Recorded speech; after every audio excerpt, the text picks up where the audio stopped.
Nosotros avanzamos con más información. Alemania muestra en Bruselas su apoyo a Ucrania ante las amenazas de Moscú. El nuevo canciller alemán Olaf Scholz mostró en Bruselas este viernes su apoyo a Ucrania ante la amenaza de Moscú. El secretario general de la OTAN, Jens Stoltenberg, ha pedido a Rusia que respete la soberanía y la integridad territorial de Ucrania tras la tensa concentración de tropas rusas en la frontera ucraniana. La posición de la OTAN respecto a Ucrania sigue siendo la misma. Es un principio fundamental el derecho que tiene cada país a elegir su propio camino. Esto está estipulado en numerosos documentos y acuerdos que también ha firmado Rusia, incluyendo el tipo de acuerdos de seguridad que quiere integrar, declaró Stoltenberg. Moscú advierte del peligro de una nueva crisis de misiles en Europa al ver el despliegue de misiles de la OTAN en medio de la escalada de tensiones en la frontera ucraniana. Antes de que sea demasiado tarde, tenemos que evitar una nueva crisis de misiles en Europa. El despliegue de misiles de corto y medio alcance en este territorio es inaceptable y es la vía directa a la confrontación, declaró el viceministro de Exteriores ruso. Según Moscú, las fuerzas aéreas rusas repelieron este viernes un caza de la Marina estadounidense sobre el Mar Negro. Para abordar este y otro tema, saludamos con muchísimo gusto a nuestro colaborador Carlos Ramírez Powell. Carlos, ¿qué tal? Muy buenos días. Adelante, te escuchamos, por favor. Sí, muy buenos días a la audiencia de Señal Global 44, Cecilia. Mira, antes que nada hay que hacer un recuento hacia atrás de qué es lo que está pasando en la frontera del Donbass, le hace las repúblicas separatistas ucranianas y Ucrania propiamente dicho. Hay que recordar que toda esta etapa del conflicto comienza porque Ucrania está empleando los Bayraktar que le compró a Turquía hace aproximadamente un año. Es una pequeña flotilla de aviones drono de alcance medio que tienen la capacidad de volar hasta 24 horas sobre el objetivo antes de soltar su carga de agresión, le hace cohetes, misiles o bombas. El caso es de que todo esto comenzó hace aproximadamente un mes y tú y yo lo documentamos aquí en esta colaboración, en donde fuerzas ucranianas bombardearon unos emplazamientos de artillería del Donbass, le hace de la República del Donetsk, república no reconocida, claro, por la comunidad internacional. El caso es que a partir de esa agresión fue que comenzaron los movimientos de tropas rusos rumbo a la frontera con Ucrania. Se emplazaron originalmente 175,000 tropas, se retiraron aproximadamente la mitad, pero dejaron emplazados en posiciones que se pueden llamar de inicio de un asalto a unas 2 divisiones blindadas. A partir de ese momento, Ucrania empezó a aclamar que se estaba preparando una invasión de invierno por parte de Rusia. Históricamente es muy difícil imaginar que se comienza una ofensiva en invierno, puesto que el hielo, la nieve, las condiciones climáticas impiden movimientos estratégicos en terreno. Sin embargo, bueno, esa fue la historia que difundió Ucrania. Por otro lado, hay que entender que ya es un tema tradicional el hecho de que Rusia en su momento, nos vamos a ir hasta el año 2000, protestó fuertemente en contra del referéndum que se realizó en Kosovo respecto a si se independizaba de lo que en aquel entonces era la República de Yugoslavia. Rusia dijo que ahí se estaba estableciendo un precedente muy peligroso en contra de otro tipo de declaraciones de las Naciones Unidas. Kosovo efectivamente declaró su independencia de Yugoslavia con base a un referéndum apoyado por los Estados Unidos. Vámonos ahora al 2014, cuando Crimea genera un referéndum en donde por 95% de los votos se aprueba anexarse a la Federación Rusa, y en ese momento la Unión Europea y Estados Unidos comienzan a aclamar que dicho referéndum no era legal y que la anexión era simplemente un impulso expansionista de Rusia. Ya con ese precedente, lo que ha sucedido a partir de entonces es simplemente un diferendo respecto a cuál es el método de operación a través del cual las repúblicas separatistas de Donetsk y Lugansk van a dialogar con Kiev, le hace con Ucrania. Rusia no ha reconocido como repúblicas a estas dos provincias separatistas de Ucrania, pero a través de los acuerdos Minsk II se insta a las partes en conflicto, léase Kiev y el Donbass, a sentarse a negociar lo que sería una república federada dentro de Ucrania. Términos que Ucrania en ningún momento ha hecho ninguna iniciativa para comenzar esa negociación. Una vez asentado este precedente, hay que recordar otras cosas. A final de cuentas, después de la reunión de Biden-Putin, salen dos versiones de esta reunión. La versión norteamericana, en donde Estados Unidos le advierte severamente a Rusia de que cualquier invasión a Ucrania generará una respuesta dramática por parte de Estados Unidos, consistente en sanciones, y desde el punto de vista ruso, inmediatamente se publica que Estados Unidos se compromete a no enviar cohetería ni soldados a lo que es actualmente Ucrania. En otras palabras, Estados Unidos se compromete a no extender la frontera de la OTAN hacia Kiev.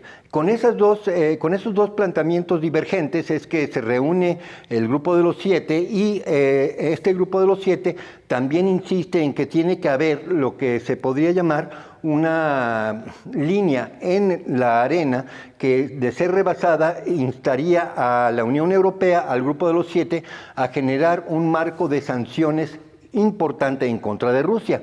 Aquí vamos a tener que dar otro paso atrás. Lo que fue la Unión Soviética importó a lo largo de su historia una importante cantidad de granos. No era autosuficiente en la producción de trigo. Sin embargo, la Rusia moderna es la principal exportadora de trigo en el mundo, y el 66% de todo el gas que se consume en la Unión Europea es gas ruso que transita a través de Ucrania. En este momento, y probablemente indefinidamente, el famoso gasoducto Norte 2, que lleva de Rusia directamente a Alemania, no se ha aprobado porque la ministra de Energía de Alemania, recién inaugurada en ese puesto, dice que no ve condiciones para aprobar técnicamente la operación de este gasoducto. En otras palabras, en el marco europeo, simple y sencillamente, el Grupo de los Siete, le hace la Unión Europea más Japón, están apoyando a Estados Unidos en un endurecimiento de posiciones en contra de Rusia. Básicamente lo que tenemos es lo que se podría llamar la continuación de una política de contención en contra de Rusia que comienza desde el siglo XVIII. Esto no es nada nuevo. ¿Y cuáles son las posibles respuestas que puede dar Vladimir Putin en estas condiciones? Pues las mismas que en su momento hizo Alexander Nevsky en contra del intento expansionista de Suecia y Polonia hace 700 años, que es simple y sencillamente aliarse hacia el este con lo que es la masa continental asiática. Si la Unión Europea endurece su posición en contra de Rusia, Rusia simplemente desviará todos los recursos energéticos, del cual es el principal exportador en el mundo, los desviará hacia Asia y dejará básicamente a la Unión Europea descobijada sin gas. En otras palabras, estamos en lo que se podría llamar un punto muerto diplomático, pero también estamos en un punto muerto energético, en donde hemos pasado de un juego de suma cero, en donde si uno gana, otro pierde, a un juego de sillas musicales, en donde si la Unión Europea endurece su posición en contra de Rusia, va a perder el asiento que tenía antes en cuanto a superioridad energética, y se lo va a ceder a China indirectamente a través de ese posicionamiento ruso. A ver si entendimos bien. El gas que abastece a la Unión Europea viene de Rusia, pasa por Ucrania, pero viene de Rusia. ¿Qué pasaría si, por ejemplo, lo que acaba de comentar Alemania, que dice pues que si continúan las tensiones y aumenta la escalada en este conflicto, pues no darían inicio a las operaciones del gasoducto Nord Stream 2? ¿Quién resultaría afectado aquí? ¿Alemania, la Unión Europea? ¿Y qué haría Rusia? ¿Pues desvía el gas simplemente para otros lugares? Claro, Rusia desviaría su producción de gas natural a China, que lo recibiría agradecida. Hay que recordar que Rusia también está construyendo otros 2 gasoductos en este momento rumbo al oriente, y básicamente lo que sucedería es que los inviernos europeos saldrían mucho más caros. Hay que recordar que el costo del gas criogénico que viene de Qatar rumbo a Europa, que en este momento no existe, o sea, pero se tendría que habilitar esa ruta marítima, sería 5 veces más caro que el gas ruso. En otras palabras, los inviernos europeos serían muy severos y desde el punto de vista económico suicidas si tú cortas el suministro ruso a la Unión Europea. En las últimas semanas, el gobierno de Estados Unidos y varios países de la Unión Europea han asegurado que a principios del próximo año Rusia atacaría a Ucrania. Sin embargo, en diversas ocasiones hemos escuchado a Vladimir Putin que ellos pues no quieren atacar a Ucrania, que no quieren aumentar este conflicto. Al contrario, pues él lo ha señalado que son hermanos de los ucranianos.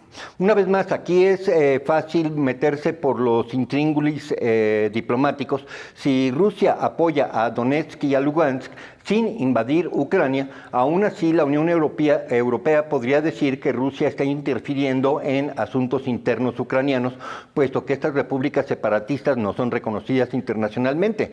Entonces, digamos que el gatillo diplomático para imponer sanciones a Rusia ya está armado y es únicamente una cuestión de voluntad política de Estados Unidos el de jalar el gatillo. Antes de que se nos termine el tiempo, Carlos, hablemos de Omicron. Pues bueno, escuchábamos que en el Reino Unido, al parecer, el 40% de los casos que actualmente circulan de COVID-19 pertenecen a esta variante. ¿Cómo se sabe en las pruebas que le hacen a cada persona, ahí viene pues que pertenecen a esta variante?